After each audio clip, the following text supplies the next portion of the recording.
Welcome back, everyone, to another edition of Rudy's Rant, where we will do a reaction to another video by Jason Whitlock on Fearless. I like the title. It's a topic that I kind of discussed a little bit on Sunday in my recap of the Colorado Kansas State game. But it's also something that I've noticed for quite some time. And because of the title, I liked it and I wanted to do a response to this video. Thank you, everyone, for your continued support of our channels. Come on Now, the podcast, and here now at Rudy's Rant, where we're going to do a lot of reacting videos. There will be some rants thrown in as well, but it'll be a lot of reaction videos. The content here will be different from the content over at Come On Now, the podcast. So make sure you subscribe right now. Rudy's Rant on YouTube. And then, of course, you know, you gotta go over to at Come On Now, the podcast, if you haven't done so already, and make sure you go subscribe over there. Come On Now, the podcast. All right, let's jump right on in. This is completely blind. I have not watched this video, so I'm doing this blindly. This is a blind taste test. I know how Jason Whitlock feels about Deion Sanders and his opinions, and I kind of have some similar opinions on Deion Sanders. I do have my opinions on Shador and my opinions on Shilo Sanders. I think Shador is a good quarterback. I don't think he's a great quarterback. I think there's so many holes in his game, but I think Shilo Sanders is lousy. That's my. I think he's completely overrated, overhyped for what he is. He's 24 years old, going to be 25 in February, right? So we have a grown man playing against guys that are just got out of high school. And the only reason he's still playing college football is because he's playing for his father. Now, he was out for the last few weeks with a broken arm. I honestly thought he was going to miss the rest of the season. I don't know how you come back from a broken arm in a month, but he did. And, of course, thrown right back out there. So before we jump in on Whitlock's video, I want to share this with you. Now, before I play this, this is attached to Mickey Mouse Funhouse, Mickey Mouse Clubhouse Funhouse song, or whatever it is, the kids programming, and it's obviously a poking fun at Shilo Sanders and how horrendously he played versus Kansas State. But this is kind of how he plays in most games, and this is just worse than this is even worse than the typical performance. But this is how he looks in a lot of games where he just misses tackles. He's always looking for headhunt shots. He's diving at or diving at feet.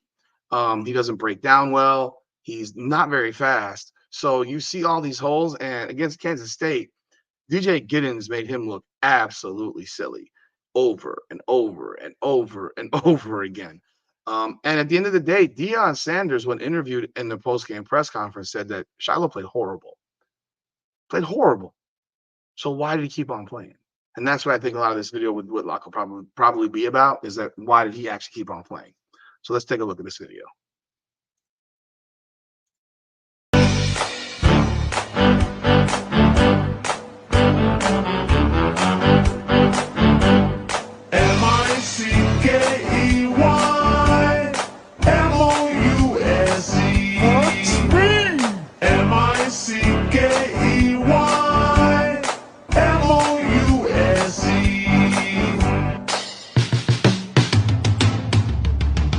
It's the Mickey Mouse Clubhouse.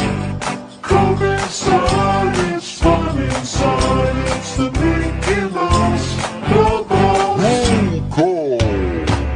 Donald. All right, there. Now let's jump into Whitlock's video. But you saw how bad that was.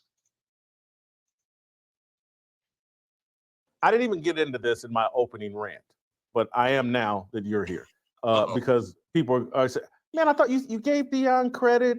By the way, shout out Steve Kim. I am a Miami born and bred dude. I have known who Steve Kim is since I was a kid.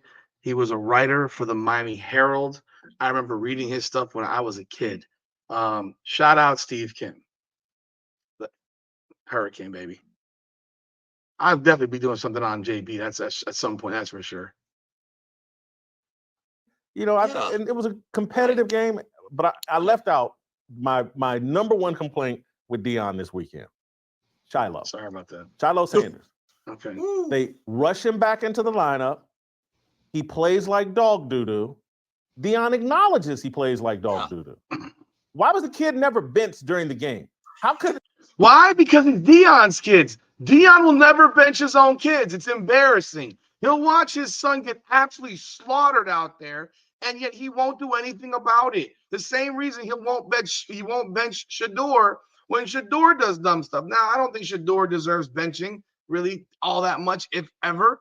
But Shiloh's not good at football. Why are you wearing 21, dude? Shiloh's not good at football. He's damn near 25 years old, and he's playing against 19, 20, 21-year-olds, and he's getting smoked. He's getting smoked. He's no different than these guys that want to have eighth year series. DJ Giddens, who left him hugging dust all game, is 21. How could that display go on and on and on the entire game? Deion be aware of it. The kid's coming off injury, and Deion's after the game, well, he was rusty, he was this, he was that. How come you didn't bench him this entire Colorado thing? The way Colorado's defense had been playing without Shilo, you could make an argument like, holy cow, this team improved once Shilo got hurt. The chemistry on this team, the defense on this team improved once Shilo got hurt, and they just jump him back into the lineup like they're throwing Ed Reed or Ronnie Lott back out there. The kid wets his pants, makes a fool of himself. His father's aware of it. They never pull him from the game. This isn't about the University of Colorado. This is about Deion and his son. Before you comment, let's play the clip, Hot One, of Deion talking about how bad Shilo played. On DMVR, just wanted to ask you about Shilo, just what you thought about his play tonight. I thought he played horrible. I thought he was rusty. I thought he didn't have his footing. I thought he wasn't. Sit him on the bench. Sit him on the bench. And I said this already in my recap. They were worse. They were better defensively without him. They looked better defensively against UCF, against Baylor. They looked better without him. And then the guy comes back and they absolutely look like trash again. He can't tackle. He can't break down.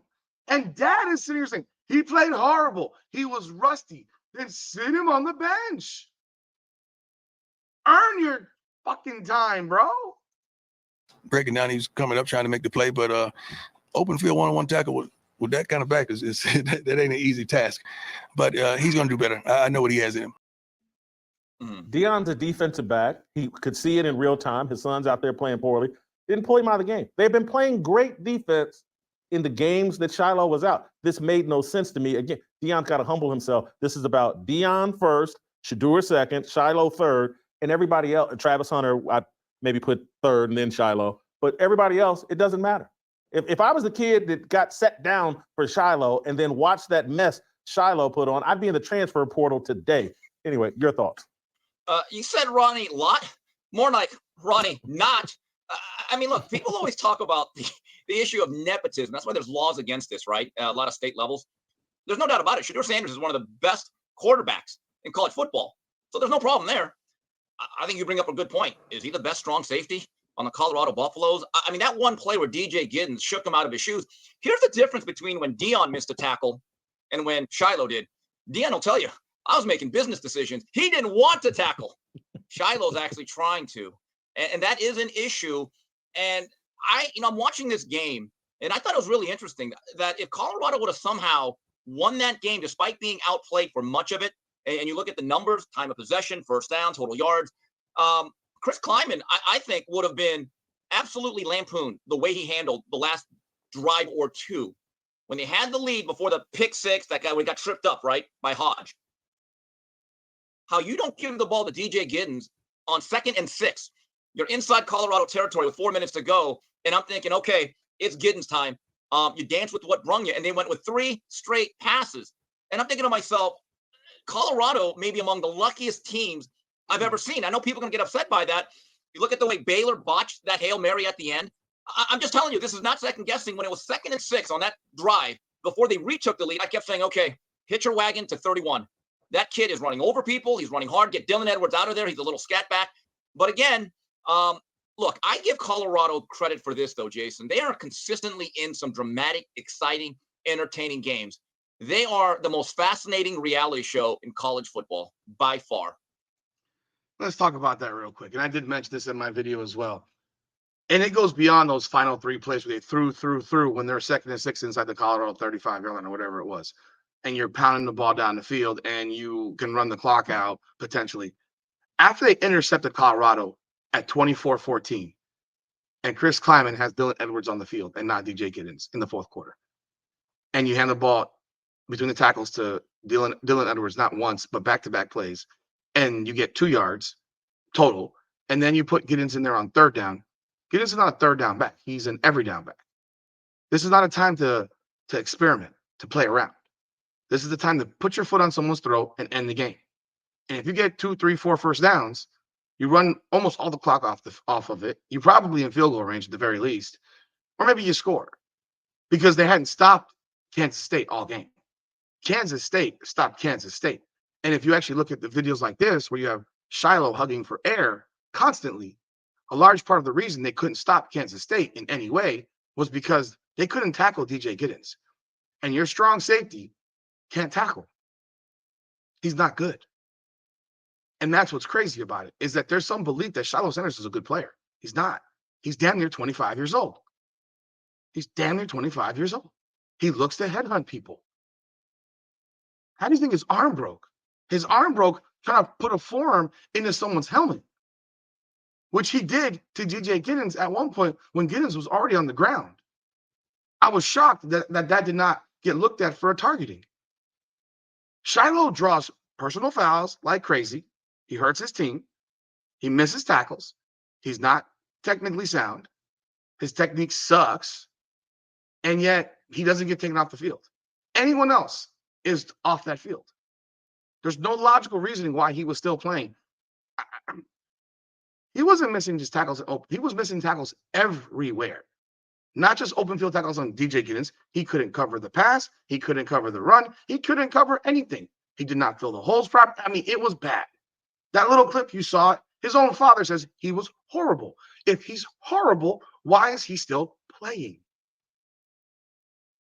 You have no answer for that. Because at the end of the day, this is not about Colorado. This is about the Sanders family. This is about Deion, Shador, Shilo.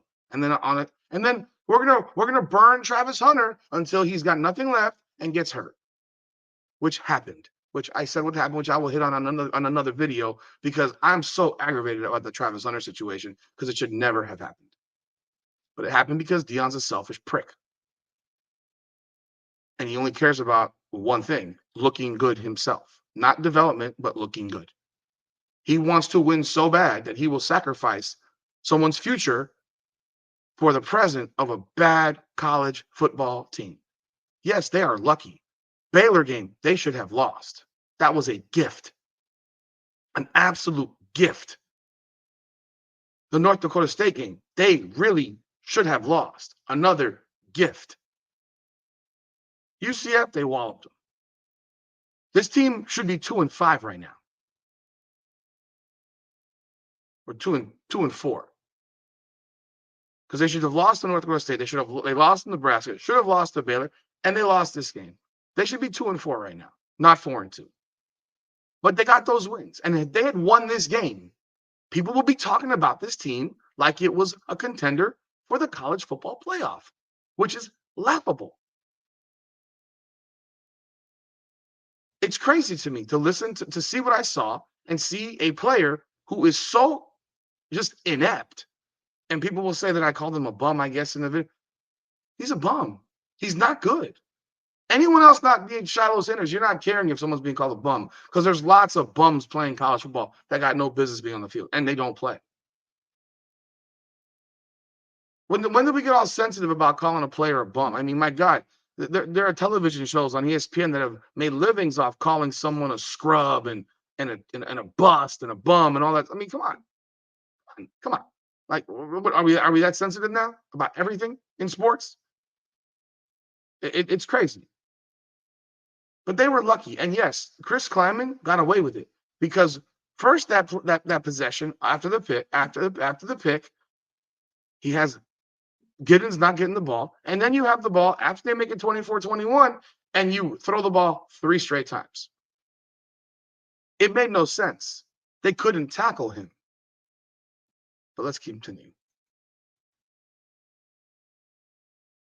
They are, and it's keeping up with the Kardashian Sanders, I guess is what we would call this, or something along those lines. Because again, it's a reality show. It's a reality show about Deion and his sons. His daughter, she got married or had a kid and maybe moved away from Colorado, but this is a reality show about Deion and his sons, and it's mostly about Deion. And it's that's why I'm sitting here in an upbeat mood that, like, hey, they turned football into a reality show, and it's not going to work. And I know they're 4-2, and I know they got Arizona coming up, and that'll be another toss-up game. We shall see. But I don't, Deion was, they were going to be in the college football playoffs, and I don't think they got no. If they had to face a BYU, isn't that who they would face in the Big 12 title game most likely? And they've been trouncing everybody. They would get destroyed in a game like that. And look, really, I'm just I've returned to my factory settings. If you have an edge rusher who can pressure the quarterback, you can beat Colorado because Shedeur holds the ball too long, and Shedeur will always, instead of stepping up into the pocket, he's always going to step out of the pocket. Boom. And he hit it right there because that's why North Dakota State didn't win that game, because North Dakota State was a step slow. If North Dakota State had one legitimate edge rusher, they win that game by 2 or 3 touchdowns. Because Deion Sanders, first of all, he doesn't drop back. He backpedals. His drop back is horrible. His technique as a QB is not good. But he drifts. He's always looking to go out of the pocket because he doesn't operate well within the pocket. He doesn't feel the pocket. We're looking at a quarterback like Brady or Marino, or like they can feel the pocket around them. They can take 2 steps to the left, 2 steps to the right, 2 steps up, boom, bullet. This guy, he backpedals. It's not a real drop back, and he's almost automatically looking to move left or right, and turns it into playground football, which can be good when your receivers are athletic and talented and they get open, because it's a broken play. So now it's just get open. But with just the technical components of running routes and timing and all that stuff, he doesn't do it. So yeah, he runs into sacks. He ran into 2 or 3 sacks against Kansas State. He runs into pressure. So while he had a really great numbers game and he played overall well in that game, he runs into things that he should not otherwise run into. But no one ever criticizes him because he throws dots and makes plays. And a lot of these sacks are on Shedeur. No one talks about it. There's people evaluating this film at the NFL level that know. Nah, Shedeur is a nice little college story. There's some things that we're definitely gonna have to work out, because if every time you get a little edge pressure with all these edge rushers we have in the National Football League, if it's always your instinct to go left or right rather than straight forward, we're gonna have real problems.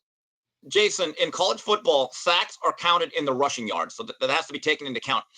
Colorado had 27 negative yards rushing. Much of that because their quarterback kept letting the grenade blow up in his hand. And look, I don't know if he does it intentionally or on purpose, but it's a selfish brand of football. There are times when a play is just not going to work. You got to chuck that. Throw it away. He doesn't throw it away. He never throws it away. Like he doesn't throw it away until it's like the last possible resort. And then on one, he threw it away, and it ended up being just you were down. He waits and waits and waits. And if you look at those numbers you mentioned, minus 27 yards rushing, it was like minus 48 on Shedeur, because they actually ran the ball with the running backs for 21 yards. So Shador was like minus 48. It's destructive. It puts you behind the sticks. They get away with being behind the sticks more than anyone in college football. And a large reason for it is the Big 12 stinks. It's a trash can conference. It's a really bad conference. Taking Texas and Oklahoma, the conference now is utter garbage. And it doesn't have a lot of talent to say. And while and then not and you have now Colorado's got some offensive skilled players on the edges, and the way the game is played today, it actually benefits them, which is why you need a good pass rush. If you have a good pass rush, a la Nebraska, who's not in the Big 12, they're in the Big 10, you're gonna kick the crap out of Colorado because you're gonna have Shador on the ground the whole game. They reverted in that game against Kansas State. They reverted back to Nebraska. They did not even try to run the ball with their running backs. Didn't even try. I think they had 10 total carries from running backs. You have no chance. The only reason they had a chance was because Kansas State said, "Here you go, take the game." That ball and get to the next down. Jason, I don't know if you noticed this, but during the game, when they kept flashing to Deion on camera, I thought he looked very agitated and very irritated. I thought it's the most serious I've ever seen him as a head coach at Colorado, because I think he realized, number one, this is not going to be easy. Number two, we're making way too many mistakes. I actually liked his demeanor because he was actually like really a serious football coach. It wasn't a reality show. Like he kind of knew like, we're in it today against a team that's more disciplined. They have more athletes, and we better find a way to win. I actually didn't sense a lot of jubilation as they retook the lead. I thought it was relief that, oh my God, we might sneak a game in here that we really shouldn't win. That's the way I looked at his body language and facial expression. At the end of the day, that's not how I interpret it, but I think that's a reasonable interpretation that, I'm open to. And I agree with you. I thought for the most of the game, and that's why I tweeted out afterwards, like, hey man, this isn't a bad look. Travis Hunter got hurt, didn't play the entire second half, and they were in this game. And I do give Deion that credit. But when I think about it in totality, when I think about why did Shilo play the second half? It was obvious very early on. Like Shiloh's having a bad game. He's coming off injury. Why is he out here every snap? That's Deion taking care of his kid. Didn't want to hear the complaints at home. And then, I do think he was a bit frustrated with Shador and the sacks that they were taking, because anybody with a brain could see like, hey, this ain't really the offensive line. He's not helping them out. He's holding onto the football too long. And as a former offensive lineman, former offensive tackle, when the quarterback bails left or right and you're the offensive, you don't know what's going on behind you, but when the quarterback bails left, he's just made things much more difficult for you. And that's what Shador does. People don't want to talk about it. Everybody knows that if you want to stay on Deion's good side, just praise Shador. And then you can say anything else, because Deion knows that, like, look, as a head coach, maybe I could get a job and maybe make 10, 12 million bucks a year. But this quarterback I have, he can make 50, 60 million dollars a year. And so all he wants to hear is people praise his son, and he's all good. Like what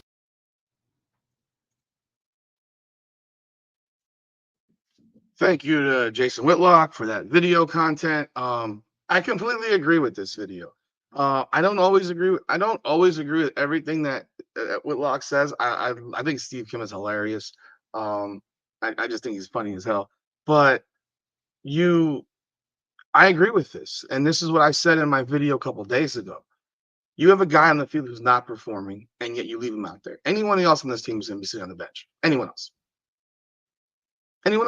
Shador gets to drift, take sacks. They were behind the sticks so many times, it was ridiculous. I mean, they were in 2nd and 28 and got a first down.